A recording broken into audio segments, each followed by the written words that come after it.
The Growth Diary, a journey of self-discovery, empowerment, and transformation. A podcast for you, a podcast for all.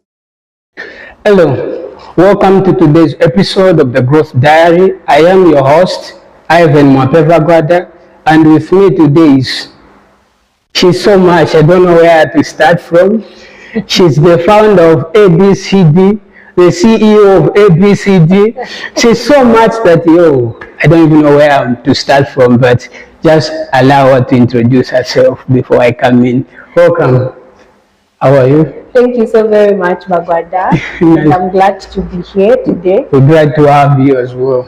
Thank and you. Happy New Year. Happy New Year to you too. How is 2025 treating you so far? So far, God has been gracious. Yeah. We are okay. You are achieving, huh? Yes, we are winning. Yeah, please just introduce yourself. Okay, so my name is Salifyanji Kaunga. And firstly, I'm a daughter, I'm a sister, I'm a grandchild, I'm a niece. Yeah. I was waiting on my mother. Not yet to. Yeah. Oh, yeah. So I recently completed my LLB, that's Bachelor in Law degree, awaiting graduation. I am also the founder of Matamando Foundation.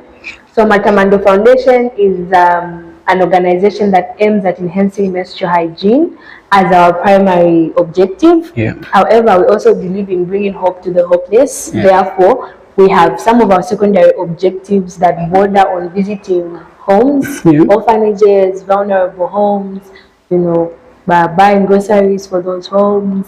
And every year, last year was our second year since we started. Wow. Yeah, so I must mention that we started Matamando Foundation in 2022 officially. 2022, yeah. Yes, but we had our first outreach program in 2023. 2023, yeah. Yes, so we had, so from 2023 December and 2024, that was last year, every time when it's Christmas period, we always have a Christmas outreach.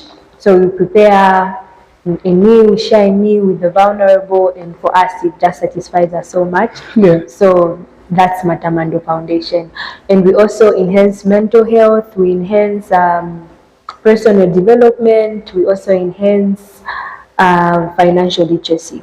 Wow. So as Matamando, that's basically who we are. Yeah, that's really, you see what I said, she's the CEO of ABCD, the founder of, these are women that when you look at them, you're like, no, the future is bright. When the other people say, no, we are giving up on this generation, but no, the Lord always brings up His own. There are always those that are going to stand and just change things and just make this world a better place. So we are going to talk much about Matamando. As you know, today we are talking about adolescents and menstrual hygiene.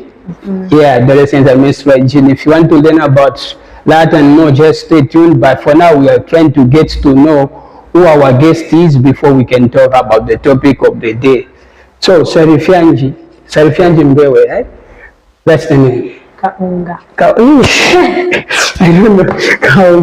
Kaunga is Bemba, right? No, Yeah? Tumbuka. Is Salifyanji is Tumbuka? No, Salifyanji is Namwanga. So, the combination, where is it coming from? Or is it one Zambia, one nation? So my name is Namwanga, which means thank you. For Salifyanji is thank you, Namwanga. Oh, wow. Yeah, so my mom is the one who is on the northern side. She's Namwanga, then my dad is Tumbuka. Wow. Hence the Kaunga. So you can speak both languages? Baby steps. It's also progress. So I can greet. Yeah. So how do you greet in Tumbuka? Mapulikauli. What? Mapulikauli. And then how do I answer? Makola. Makola. Now I've learned something today. I think Namwanga have an idea. Muliuli, yeah? Yes, Namwanga is Muliuli Chete. Yeah, because growing up, my neighbor was Namwanga. Yeah, so I even, I was able to understand their language when they are talking. Sometimes they would communicate with us in Namwanga, but after some time they just forget. Like, no. But anyway, at least I've met someone to teach me and to remind me of where I'm coming from. Yeah, so how was life like growing up? Okay, so I grew up in a humble home. Yeah. Yeah. So Comfortable, I must say. Yeah. Humble background, yes, still. Comfortable. Yes, but comfortable. At that particular point, for me, I knew I would wake up and have my breakfast. I knew I would wake up, Yeah. eat lunch, supper, you know. It was, you know how when you're growing up, it's just a young girl who is just comfortable and content with what they have, Yeah. right? Yeah. So for the longest period of time, my mom would always teach me and my siblings how to be content with what we have. Yeah. So in as much as I knew that, oh, our house was small, oh, what, this, and that, I definitely knew that in whatever space I was in, I was still content with whatever that I had. Yeah. You know, so like from baby class to grade 7 until grade 8, I went to a boarding school. So when I went to a boarding school now, that's when I was able to know, I'm like, oh, okay, now this is how different life is. Yes. I remember people coming to school, you know, their parents are dropping them off with cars. Yeah. You know, they are getting pocket money, 1,000, you know, 1,500. I'm like, oh, okay, there's this side of life that I did know. I feel. Yes, so it was only at that point that I started to learn and say, oh, okay, so this life that I live, people are actually living better, yeah. you know, but yet still, I was still comfortable with what I had. I always learned to be content. And it's still one of my favorite verses in Philippians that says, I'm not speaking, it's not that I'm speaking of being in need. Yeah. I know how it feels to have much. I know what it feels to have less. Yeah. But in everything, I have learned to be content. Yeah. So growing up, that's always a scripture that my mom would always tell me. And even when I was growing up, in as much as you know what they say, Nkumba? Yeah. Yes, in as much as I didn't have everything I wanted to have as a child, I never had Nkumba. I appreciated the little my parents could afford, and I went with that. And yeah, that's basically my childhood. Growing up. No, that's awesome. When you were studying, I was like, from baby class, I was like, no, she was comfortable because me, I remember I was just dropped in grade 1. I didn't even know how it feels to be in baby class. I just went to school. The head teacher was like, can you touch your hair? Like, so I was like, okay, this one taking him in grade 1. That's how I qualified. There was nothing like baby class. So I was, people are comfortable. They're starting in baby class. Yeah, you know? yes, we had that. Yeah, that's really awesome. You know, so like when you look at your childhood and growing up, are there moments that you wish you never experienced? You know, it was just too much for you as a child, and when you just think of them right now, you're like, God, why was it me? Growing up, Yeah. situations that were too much for me to handle. Yeah. Okay, I'm still growing up. Am I old enough now? I think I'm still growing up. I know you are growing, but you know we're taking childhood. Maybe. So when you say childhood, from what age? Maybe let's start maybe 4, 5, 6, 7, 8, 15, something like that. Okay, I think during that time of my life, I honestly can't remember. I have a very bad memory. Let me put it out there. So from that age, you said 4, 5, 6, 7, 8, 9, 10. I honestly don't remember any situation that makes me look at now and say, hey, I wish I never went through that. Yeah. The only things that I remember and I tell myself, I'm like, oh my God, I wish I didn't have to go through all these things. And that should have been between 18 to 21. Yeah. 18 to 21. Yeah, so 18 to 21 is a time that now this Salifyanji sits down and says, oh my God, why did I allow this to happen to me? Or even certain things that I didn't allow to happen to me. I'm like, God, I don't think I deserved to go through this. You mind sharing them? Or it's a long story? No, that's a story for another day. But at least I can relate to the fact that I've got situations that make me sit and say, I wish I didn't go through this, and I wish I didn't allow myself to go through these things. Bearing in mind that certain things that I was in control of and things that I wasn't in control of. Yeah. And some moments that you really treasure as a child. I feel those are a lot. Yes, I have a lot of those moments. Yeah, I think one that stands out most. Okay, one that stood out the most for me, I remember there's this particular time I have an older sister. Her name is Kaunga. So I remember when we were growing up, we'd always want our parents to give us money. Yeah. Give us money, then we go and do shopping. And there's this market that we like to now, Katambalala Market in Chipata Compound. Oh, yeah. Yes. So this particular day, I remember, I think it's mom and dad or dad, I don't know who gave us money. I said, you guys can buy whatever you want. So my sister and I went to Katambalala, went to Saraula. I remember coming home with bump shorts, crop tops. We bought the most irrelevant things you could think of. Then in the evening, dad came back from work, everyone was seated. Then he's like, guys, what did you buy? I want to see. Oh my God. And I think we had a movie called Maria Teresa Montino. Yeah. A long time, forgotten the title. But apparently we were aspiring to be those people because they were wearing bump shorts and Oh, yeah. So I remember coming from our bedroom in a bump short and a small shirt. My dad was upset. Why would you guys do such a thing? Like, I think looking back at those days now, I'm like, oh my God, those are one of my happiest moments because I was so happy. I had an opportunity to buy clothes for myself and I bought the most irrelevant clothes. Yeah, and the time we just sit as a family, watch TV, watch movies. For me, and eat maize and groundnuts. Yeah. For me, those are some of the childhood moments that I really treasure. I feel like we can relate to the markets in Lusaka. They'll make you buy what you don't want. Just their songs. It's like when you leave the market, it's stuck in your head. You're saying, it's like, let me just make it a ringtone. Yes. That's really wonderful. As a child, it's important to make mistakes while growing up because I believe right now you can't do. You can't do this. Why bump shot in the crop top? Where am I going? I can't. The people wearing that. Well, people, but I can't. You can't. No. So for the first time, I've met someone who said they can wear a bum short and the crop top, and it's the fashion right now. Yeah, it's a trend, but it's just not my type. Wow. Yeah. Oh, that's inspiring. Hopefully they don't attack you or they don't feel you are behind. Oh, I think I'm behind. I'm just in the 80s. It's okay. Very comfortable. Yeah. So coming back to Matamando Foundation, first the name Matamando, what does it mean? Okay, so Matamando Foundation means praise. So Matamando, the word means praise. Praise. All right. Yeah. So I remember before I came up with this name, I was searching. I had a list of other names. I like traditional names because I'm Salifyanji. So for me, I like traditional names with good meanings. Right. Yeah, so it's a good thing I'm Bagada. Very traditional, good meaning. Yeah, so I remember telling my best friend, shout out to Marcela Lumbeta. I told her, you know what, my best friend, help me pick a name for a foundation I want to open. Then there were a lot of crazy names. Then all of a sudden, and not all of a sudden, I believe the Holy Spirit just communicated to me on one particular day and said Matamando. And I remember there's that song.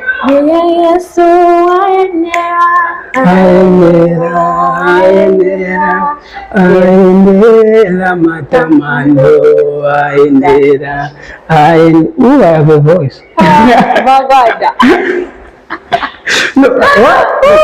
Isn't my voice good? It's beautiful. I like it. Good tenor. Okay. Yeah, so when I remember that song came into my spirit and I was like, okay, praise.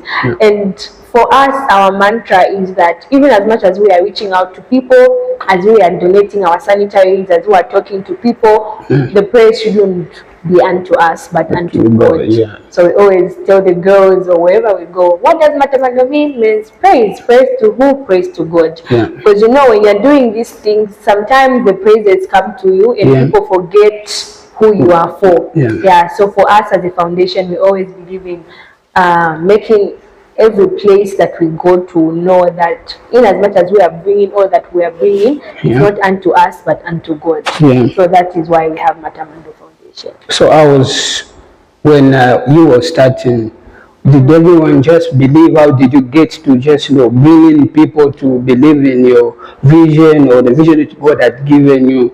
How was the journey starting and how is it going so far? Okay, I like that question. So I remember, so I'm one person who I plan a lot on my own. Then when I tell someone that, okay, this is what I want to do, it's not like this is when the idea has been birthed. I've been preparing myself behind the scenes, and when I tell someone, then I want to kickstart it. Yeah. So I remember I've had since the time I was growing up. That's one thing I forgot to mention about myself. I've always liked to give. I've always been that person who's a giver. Sometimes I'll even give and remain with nothing. It's good I don't have transport. Going back. No problem. Yeah. So I've always been that kind of a person. So I knew that one day, it's still my vision. I want to have an orphanage in the future. But I knew, I'm like, Sally, you can't open with an orphanage. Where are you starting from? You get my point. So it's something that I've always had in me. So I remember this particular evening, I called my mom, my younger brother, and my sister. And I told them, oh, I have something to tell you. They're like, are you pregnant? Are you getting married? I'm like, relax, we're not there yet. So I told them, like, okay, I want to open a foundation, and I wanted an entry point.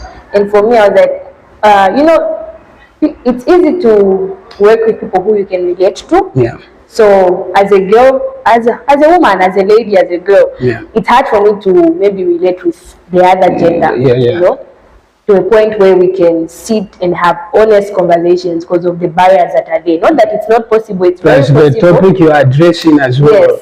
So for me, I wanted to, as an entry point, I wanted something that will enable me to talk to people on a deeper level. So that I'm able to open up and they're also able to open up. So for me, I knew that my entry point should be something that deals with a girl child, firstly. So I said, then what? I was like, okay, menstrual hygiene, you know, because I remember I attended this one meeting. It's the one that really broke my heart, and I've forgotten the woman's name, I've forgotten her face, but I remember her words. She was telling us of how she went to, I think, Chilanga, one of the villages, one of the outskirts of Lusaka, and she found young girls using feathers during that time of the month. You know, like chicken feathers. And I'm like, how does that work? Because, you know, for me, I've never had a problem or a challenge with buying sanitary towels. So it's been one of those things that even though I don't have money, but they'll still come. So I now sat and said, for an individual to reach at a point where they have to use feathers, they have to use mango leaves when they're on their periods, like how bad is it? So then I knew that, okay, I think it's something that I can advocate for. So I remember telling my mom that, oh, this is what I want to do, and I want us to do menstrual hygiene, I want us to be buying pads and donating to adolescent girls. And my mom was like, I'll support you. So those are the first people who I told. I first started from my home. I told my mom, my sister, and my young brother. Then later on, I told a few friends that this is what I wanted to do. I created a WhatsApp group, and people are excited. They're like, oh, we're going to do this, we're going to do this. However, when the group started, some of the people who are the first people who are very interested are not even active members of the foundation. That's how it is. You know? And that those people who, I appreciate everyone who joined in the early stages. I really appreciate them. But God still definitely sent other people who just see our posts on Facebook and they'll reach out to us. You know, when we have an outreach, we post on our status, a friend of a friend tells a friend. So I'm actually very humbled to all those who believed in my vision, because it's not easy to believe in someone else's vision. Yeah, that's true. Yeah, but God sent people to me who are able to believe in my vision and really work towards accomplishing my vision, and for that I'm very, very grateful. Yeah, that's sweet. That's really awesome. That's a touching story. We appreciate everybody supporting her. You know, your girl is trying, she's doing so much. You know, your story is real. It's a lot that people out there are going through. So if we have few people like you, hundreds of you, you know, the world will be a better place. Yeah, and speaking of the sanitary pads and everything, or speaking of menstrual hygiene and adolescents, maybe we'll start with the definition of the two. To someone who doesn't know what is adolescence and what is menstrual hygiene, especially not just, you know, those definitions we are taught in school, but with your experience and what you've seen. Like, in your own words, how can you, define these two terms? Okay. Yeah. So adolescence is basically a stage, right? So it's a transitional stage that happens between childhood and adulthood. So in other words, this is just those ages that help one transition from their childhood phase to their adulthood phase. Yeah. So we can even, for the practical feel of it, we can say from 10 to 19. Yeah. Because then these days people actually mature at the age of 10. Very you much. know, we're eating so many junk foods, our bodies are misbehaving. Yeah. But yeah, so it's basically the age from 10 to 19. Yeah. That's the adolescent stage. You know, it comes with its package. You know, it comes with mental development, it comes with emotional development, it comes with all these other things that it comes with the adolescent stage. Then for menstrual health, on the other hand, so menstrual health, remember we have two words, we have menstrual and we have health. Yeah. Yeah, so for the menstrual aspect, I'll start with the health. We know that health is basically a state of being well, Yeah. either mentally, emotionally, physically, and menstrual, on the other hand, speaks to menstruation. Yeah. Right. So menstrual health as a whole is just a state of being well. Yeah. When you are on your menses. Yeah. Or during your menstrual cycle. Yeah. Yeah. So That's basically it. For me now that I've broken it down. yeah. So when I talk of menstrual hygiene management, right? Yeah. Then I'm referring to everything that a girl needs when they're on that time or when they're on their periods, right? Yeah. So it comes from having menstrual hygiene management kits, right? So that's sanitary pads, you know, that's tissue, that could be bathing soap, Yeah. that's a face towel, that's a shaving stick. Like for me, when I talk of menstrual hygiene management, I'm looking at everything that you need to be at your best during that time of the month. Yeah. You know, so for you to have your pads, for you to have your soap, your water, your what, you need resources, right? Yeah. So it borders to being financially stable. It borders on being able to provide your kits when it's that particular time of the month. Yeah. So basically, for me, menstrual hygiene is everything that enables you to be able to be at your best during menstruation. Yeah. So when we look maybe from your experience and from the interaction you've had with people, do you feel like young girls they're being taught like the right information, the quality information they need to have in their early stage at school, or we still have a lot of gaps for them to just know? In our school curriculum, what do you think about them? Do they have enough information on knowledge that these young girls deserve, or there's so much we are missing? For me, I think with the education as Lusaka, because I haven't really been in the outskirts, so I think that's one of our goals this year. I want us to leave Lusaka in its compounds. I want us to go inside, you know. So which one do you want to go first? Because I think you must have planned. Which province, which district? No. Because we can't really go to provinces yet, but we're working with the outskirts first. Afiwe, Chilanga. Of course, yeah. Yes, just these. There's the confusion between Lusaka province and Lusaka district. It's always cool. So when someone says living in Lusaka, thinking like the whole thing, you forget there are two. Yes, I mean the outskirts, because we've been to Chazanga compound, we've been to Kuku, we've been to Lusaka West, we've been to Matero. Yeah. So we've done a lot of compounds in Lusaka, and I feel when it comes to education, we have done quite well. Yeah. And the fact that we have a number of foundations that really teach menstrual hygiene. So in Lusaka, the knowledge gap is not as much. Yeah. However, the gap that's there is the resources gap. Yeah. You know, the materials themselves, the pads themselves, the water itself, the soap itself, the tissue itself. Yeah. You know, you might know that, okay, when you're on your period, you need to change your sanitary towels maybe 3 times in a day. But do you have enough pads? No, the answer is no. Yeah. Do you have water? You need to bath twice a day. Do you have the water? No, you don't have.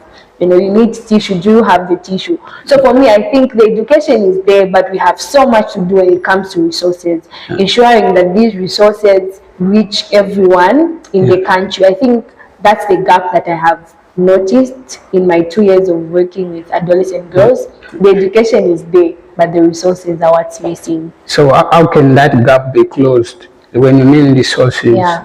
how can the community help? Yeah. How can we as just ordinary people, or let's also talk about the other gender. How can we as men or boys just come in and support our sisters, our cousins, and our mothers going through Okay. the challenges with resources? Okay. So I think the other gap that is there, the other gap that I've noticed, it's difficult for, and I think we'll get to the myths around menstrual hygiene, but one of the problems is that the males have taken a back seat when it comes to menstrual hygiene, Well, I appreciate the men in Matamando Foundation. We have a number of men who are there, but I would actually see there's this particular time we had an outreach in material. So I told the guys, we're just taking a picture with a pack of pads, and the guy was scared. He didn't want to touch.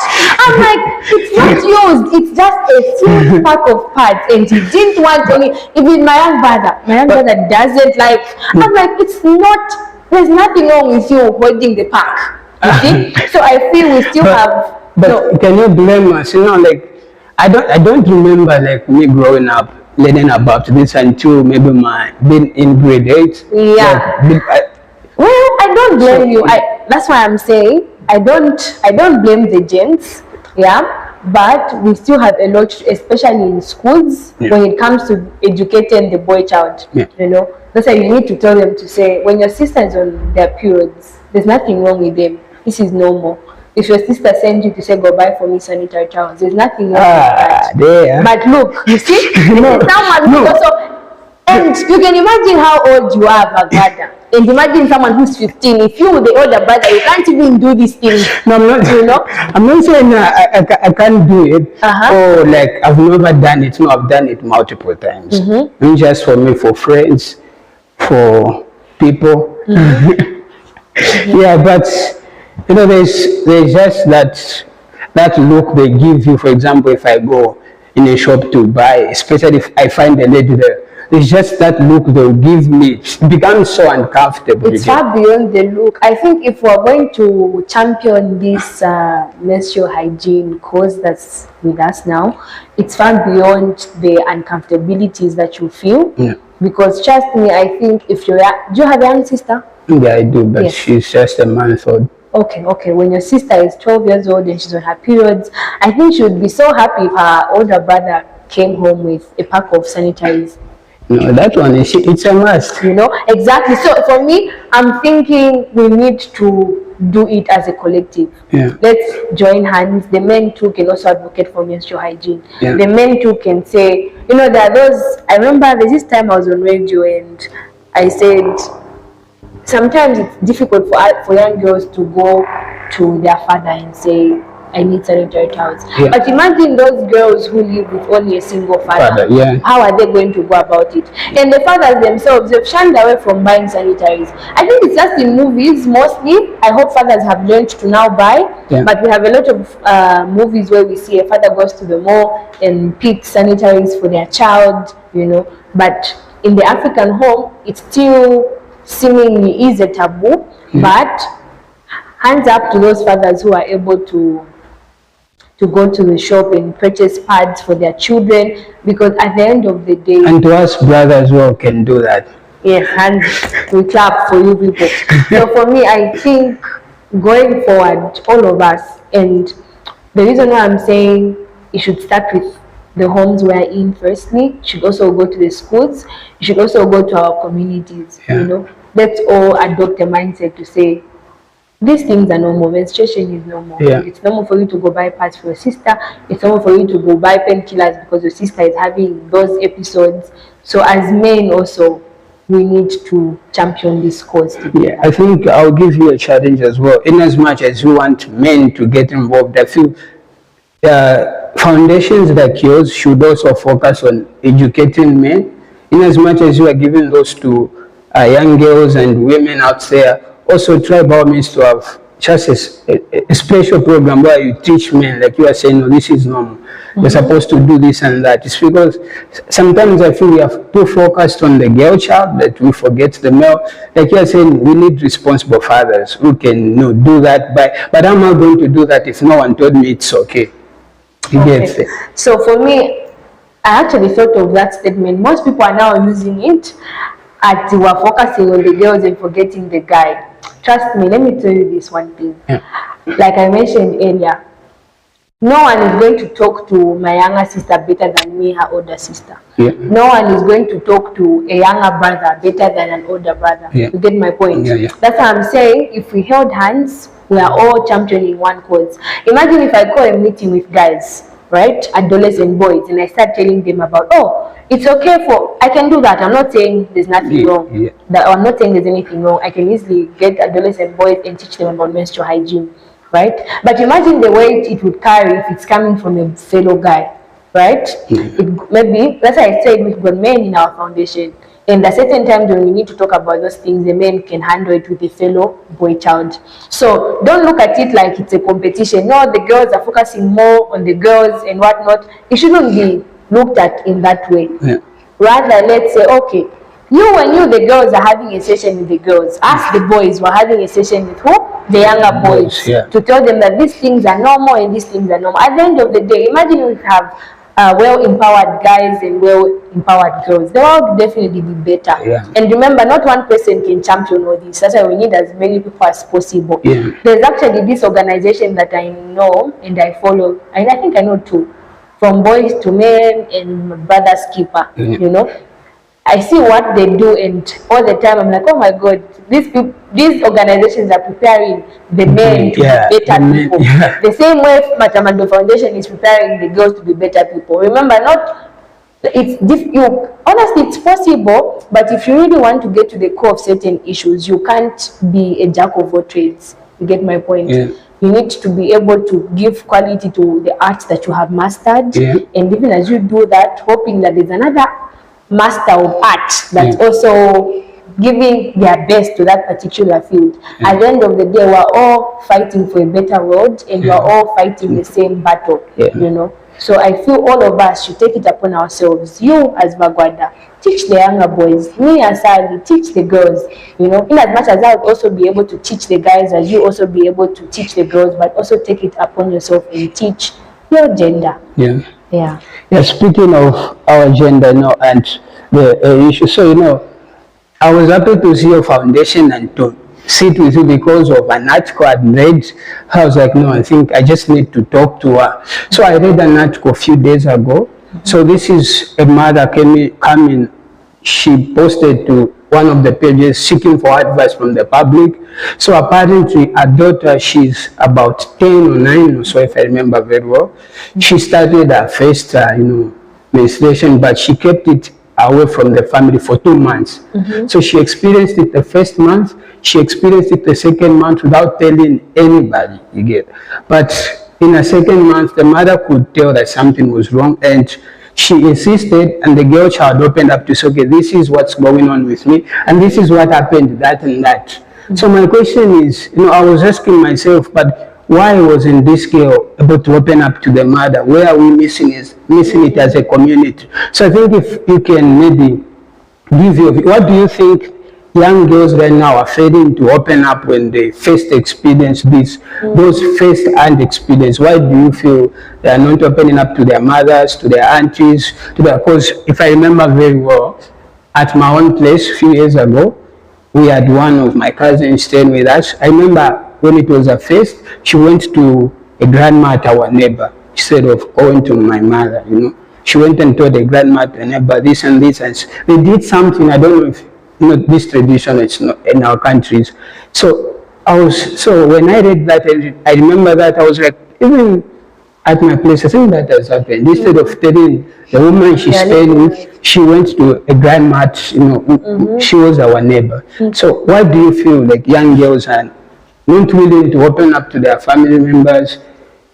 Okay, I think first things first, it's because of the environment we are in. These conversations don't really come up until it's that time. You get my point? So for me, I feel our homes should be able to openly have such conversations with girls. As long as you know that you've got girls in your home, tell them to say, oh, now that you've reached maybe 10 years old, there's a possibility that very soon this will happen to your body. When you see blood on your panty, tell me. you know. When you see this, even the big sisters, the mothers, the aunties, the grannies home should be able to do that. For me, I was going to boarding school before I started my menses. So back when I was leaving, my mom, I was even uncomfortable. So she came in the room and she bought sanitary, a pack of pads. Then she told me, oh, in case this happens to your body, this is what you do. She even taught me how to put it on a pad, and she explained whatever my body will start to do when I start my menses. So I went to boarding school. I remember I went in January, February, in March, things happened. Then I was like, oh, this is what mommy said. So I just, because you know, boarding school, you don't have a phone, you don't have what. I just literally got the pads she gave me, did what she told me to do, and I was off. You know, for me, I had the privilege of coming from a home where my mom was open. She openly told me this is what I had to do. But not all homes are like that. So my advice is that our families in this community should be able to have such conversation with the girl child. Tell them to say, okay, this is what's going to happen to your body, and this is normal, and when this happens, this is what you should do. The same goes to issues of you know, hormonal imbalances. There are certain girls who maybe they miss their periods this month, they have their periods after 2 months, you know. And some of us can actually be scared. I was once scared. You know what? You haven't done anything, but you're just scared because you have the periods going. They should come and they're not here. So we need to be able to tell the girl child that, okay, even these hormonal imbalances, these are okay. So what do? Eat healthy foods, you know, drink a lot of water, exercise, make sure that your body is in good shape and health, so that even the processes in the body are not imbalanced. Families, we've heard that it's very important to share. You know, let's be the first messengers before the school comes in, before the friends comes in. You know, I think it's the reason why we have so much negative in the world right now. It's because the information that we as kids are supposed to get from home, we are getting them from our friends. We are getting them from the internet. Nowadays, children are having, you know, phones either than they experience their first menstruals or experience their adolescence. So if we don't tell them, they're going to get their information from long sites, long people, long pages, and at the end, you find that, you know, we are keeping people who think they are okay while they are fighting other things within themselves. So it's important as homes or communities to share this information to people, to young girls and boys while they are growing, before they are taught from someone else. But we've talked of schools and parents. Let's not forget, this is Zambia is a Christian nation. The church. So as a church, what do you feel? What's the part of the church in this fight? And as Matamanda, do you also visit churches or church leaders? Okay. All right. Also, the church is also one of the other important building blocks of society. So I feel the church should also actively play a role in this particular fight. So as Matamando, churches, I would say yes and no at the same time. We've never really had an outreach where maybe we bring adolescent girls together in churches yet, but definitely I'm sure we'll get there. But there are certain times when we have an outreach, like last year in December, we had extra sanitary towels. So I just got the ones that we remained with and took them to our bishop's house, because I knew, I'm like, okay, I might not know anyone who needs them, but her being my bishop, she definitely know who needs them. So that's how come I just took them to her and ensure that in case anyone in the church may need them, because there are certain people who live with grandmothers, who live with people who can't afford, so I should be able to bless them with them when it's that time of the month. So the church should also play an active voice, especially through the youth leaders, because imagine it would be weird for maybe bishop or pastor to stand in front and start talking about these things. But imagine if we have segments, maybe we have youth meetings and we have someone talk about adolescents. I remember for me, my church, when we have camps, there are certain times where the girls will break into their groups and the guys, you know, in those sessions, the guys can advocate for the girls as well as the girls advocating for the guys. So for me, I feel the churches. And play a role. What's your message to young girls there who are yet to experience and those who are just experiencing them? How should they manage themselves? I think. So firstly, I'll start with someone who hasn't started. So if you're an adolescent girl or you're a girl child who hasn't yet started your menstruation, hold on, you're going to start. So hold on, you're going to start, and when you start, please take care of yourself. Take care of your physical health. Make sure that when it's that time of the month, change your pad as regularly as you can. You know, you can change your pad 3 times in a day. Don't sleep with a dirty pad. Make sure you change to avoid messing on your bed. Make sure you clean yourself gently down there. Don't put soap, don't put perfume. Just clean with water and everything will be okay. Stay away from sex. Please abstain, right? Because far beyond the pregnancies, we have a lot of diseases around. We have STIs, we have HIV, we have all these other things. Adolescent girls, please abstain, take care of yourself, invest in yourself as a girl child. Yeah. Go to school, learn a skill, go to university, you know, do entrepreneurship as long as you are just empowering yourself. And for those girls who have already started and maybe there are certain times when you experience hormonal imbalances, you miss your periods, but you haven't had sex. Worry not, those are processes that are normal. Hormonal imbalance is normal, mood swings are normal, cravings are normal. Take care of yourself and just do what's best for your body in that particular moment. I love you all. Well, before I let you go, sorry, just one. Speaking of mental health, we've talked of health being, the state of one mentally. How can, menstruation affects one's mental health? Yeah. I think more often than not, menstruation affects our mental health. Yeah. There are certain months when it's going to come with depression. Yeah. Sometimes they're just depressed. Like there are certain times when, for me anyway, since it's personal, there are certain times when all of a sudden I was excited, then all of a sudden I'm just like, nothing is exciting me. Yeah. No one has made me angry, but I'm just upset. For me, it actually shows that, oh, okay, Sally, I think you're almost approaching your days. I'm like, oh, this I'm feeling a bit depressed. There are certain times when menses come and they're so excited. Yeah. They're so happy, just everywhere. So if you don't really take care of your health at that particular point, that's how come you see people are just depressed. Yeah. So it's really important to know that even when you are in that particular phase, do what makes you happy. Is it reading a book? Is it listening to music? Is it chatting with friends? Just do something that is going to take off your mind from the negative energy that your body may be bringing to you. Yeah. Our health is very, very important, and like she has said, we are learning from the experts. You experience so much thing. Let me not say much because it's not personal for me. But I believe I've learned so much because I believe one day I'll be a daughter, someone special person. Yeah, so at least I've gotten to learn so much, and I believe from now all of us must take a step, to help our young girls there, to help our sisters, our cousins, our uncles, and our aunties. Sorry, not uncles. Our aunties going or experiencing this. It's a normal thing. It's not a taboo as other people believe. It's not a death sentence. It's not a disease. It's just nature. It's just how God created us. It's our body being our body. Yeah, it's not something you have to be scared or feel ashamed of, because some people I've heard where parents close their child when it's that month. Yeah. They don't even go to school. Yeah, they won't go to school. They'll close them until that time is done.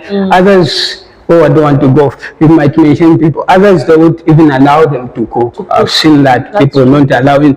It's a normal thing. Let them cook. It's just normal life, normal experience. It's like, should I say, not really, but maybe for lack of better term, it's just a normal disease like any other. Maybe having an headache or feeling, your stomach is aching. It's just something that comes and goes. So something that you should make people feel as though they are not pure, or they are so dirty that they can't even touch the food that people are eating.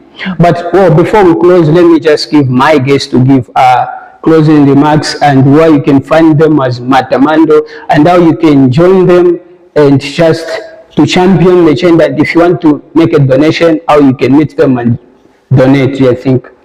Okay, so thank you so much for having me on the show today. And so you can follow our Facebook page, that is Matamando Foundation. Then you can also reach us on 0972 598934. 0972 598934. You can reach out to us on WhatsApp if you want to join our WhatsApp group, and we'll be looking forward to working with each and every one of you. Thank you. So you're only on Facebook, no TikTok, no Instagram? No, this other thing? Just Facebook. All right. And WhatsApp group. And as Salifyanji, how can people find you? Okay, so my username on Facebook is Salifyanji. My TikTok, LinkedIn, Salifyanji Kaunga. So Facebook, Salifyanji, and LinkedIn, Salifyanji Kaunga. As you can see, she's not someone who loves the media. From just her expression, you can tell like she didn't stay away from. I'm not on TikTok, but I don't know my. Oh yeah. But I think TikTok nowadays is one where people are pushing their cause a lot. Yes. So I was expecting Matamando to be on TikTok. No, we haven't yet gotten there. We'll definitely get there, but not yet. One step at a time. Yeah, and your closing words? Closing remarks? Yeah. Okay, so I think for me, I'm definitely looking forward to see a better world, a world that has both men and women thriving, and a world where we don't have to point fingers at each other. No, you're doing this, and especially when it comes to advocacy, like the points that you mentioned, no, girls are focusing on girls alone and forgetting about the boy child.